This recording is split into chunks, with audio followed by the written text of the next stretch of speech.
Hi, my name is John Consalvi, and I'm the CEO of Lingua Health and Grupo Lingua. Today we're talking to Dr. Brenda Gorman about her research in speech-language pathology and literacy issues. Dr. Gorman, thanks for coming. I'm glad to be here. Dr. Gorman, can you summarize some of the findings in your recent article in Language, Speech, Hearing Services in the Schools? I certainly can. Let me give you some background information.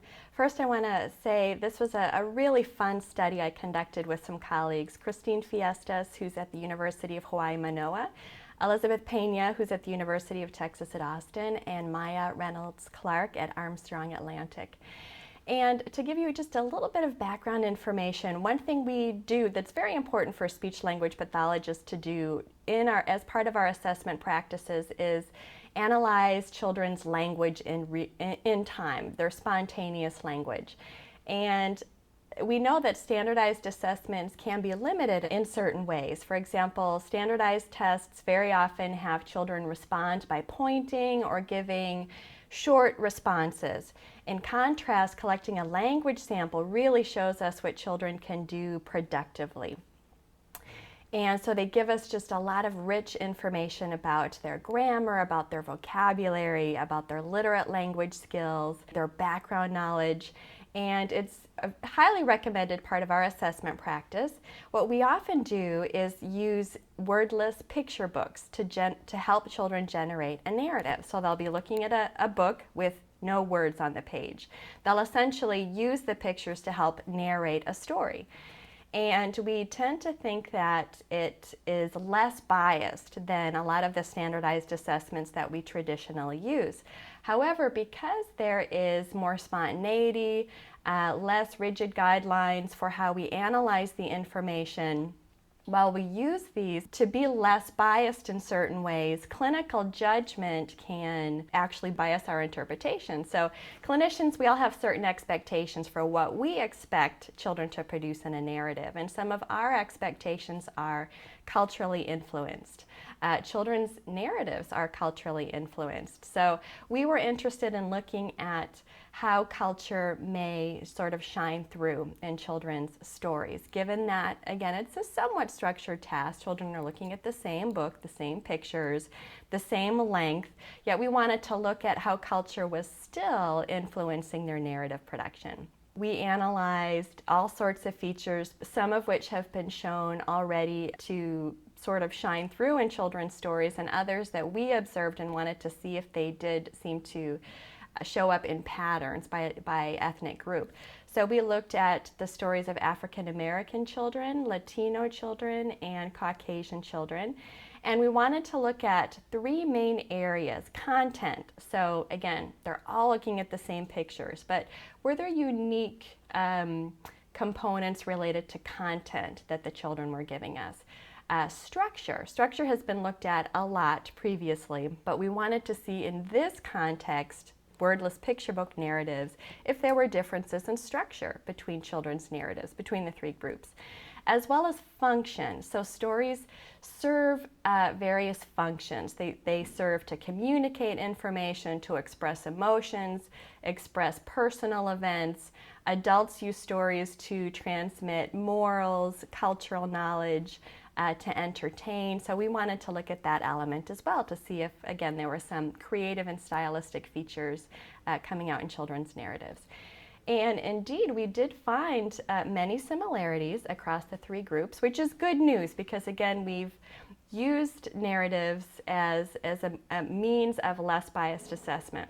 On the one hand, we were happy that there was some consistency. The structure was very similar. All children produced what we call topic-centered narratives, meaning in mainstream culture, we typically expect a beginning, a middle, and an end, right? In a fairly linear structure. And children did predominantly produce that topic-centered narratives. However, it was interesting, the children were all first and second graders, and really only 50 to 65% of children produce those topic-centered narratives.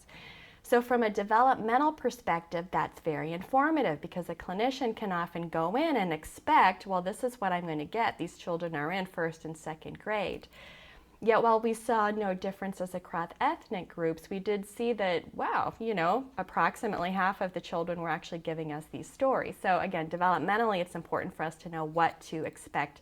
These were all typically developing children. So while structure we didn't see differences, we did see differences in terms of content and function. And for example, we found that the African American children seemed to use more direct dialogue. Direct dialogue meaning actually producing the language that the character would say, as opposed to indirect dialogue where we say, he said such and such, she said such and such. So the African American kids did use more direct dialogue, which is very engaging with the audience, right? The African American children also tended to use more fantasy and suspense in their story, so high level of engagement with the audience, right? Whereas the Latino children tended to name their characters more often. And we weren't particularly surprised, but we didn't know exactly what we were going to find because family has been shown in other research to be a very important component in Latino culture. So we didn't know if it was going to be significant. It was, but the Latino children did tend to name their characters on their own. They didn't hear names produced by us. They just, oh, I'm going to call this character so-and-so. And the Caucasian children, this was a little surprising for us too. They tended to discuss the nature of character relationships significantly more than the other groups. So the characters in this story, they would be very specific. This is so-and-so's baby. This is the mama. This is the friend, that sort of thing. We were actually expecting, based on previous literature, again showing the importance of family and Latino culture, that if there was going to be a significance there, we thought it would probably show up with the Latino children, and it didn't. It showed up with Caucasian children. But so in essence, again, the important findings are, it did seem to reiterate that looking at structure, that narrative assessment was not a biased assessment task, which is good news. However, our findings really showed us that we need to focus, in terms of assessment and intervention, that we need to look not only at structure, not only at beginning, middle, end, not only at story components, but really what is the content, what is the function of stories for children. Again, the African American children gave really good examples of how culture influenced their stories, using more dialogue, more fantasy and suspense. And if you think, it seemed to show the tradition of a strong, a heavy emphasis on the interaction between the narrator and the audience. Again, that being particularly emphasized. And again, this was a storybook in front of them, and that was still coming out in their narratives. So those are other things we can look at in terms of assessment. The more we can understand about how culture influences children's narratives, the better we will be at determining what is normal, distinguishing those differences from disorders. As well as ASHA recommends that culturally competent services include intervention that is culturally relevant to children. Again, that beginning, middle, end, only looking at vocabulary, only looking at grammar. We can also look at culturally relevant ways of helping children produce performance narratives. They're really used to entertain their audiences. As again, you can probably think of a story you've heard that, well, yes, it's very accurate. Yes, it's a very linear structure, but it's boring, as opposed to a really engaging, dynamic narrative. Put those two together, that would be a really good narrative. So in terms of intervention, we can really think of both components. So it was a really fun study, and I continue to look forward to what we'll continue to learn about culture and narration.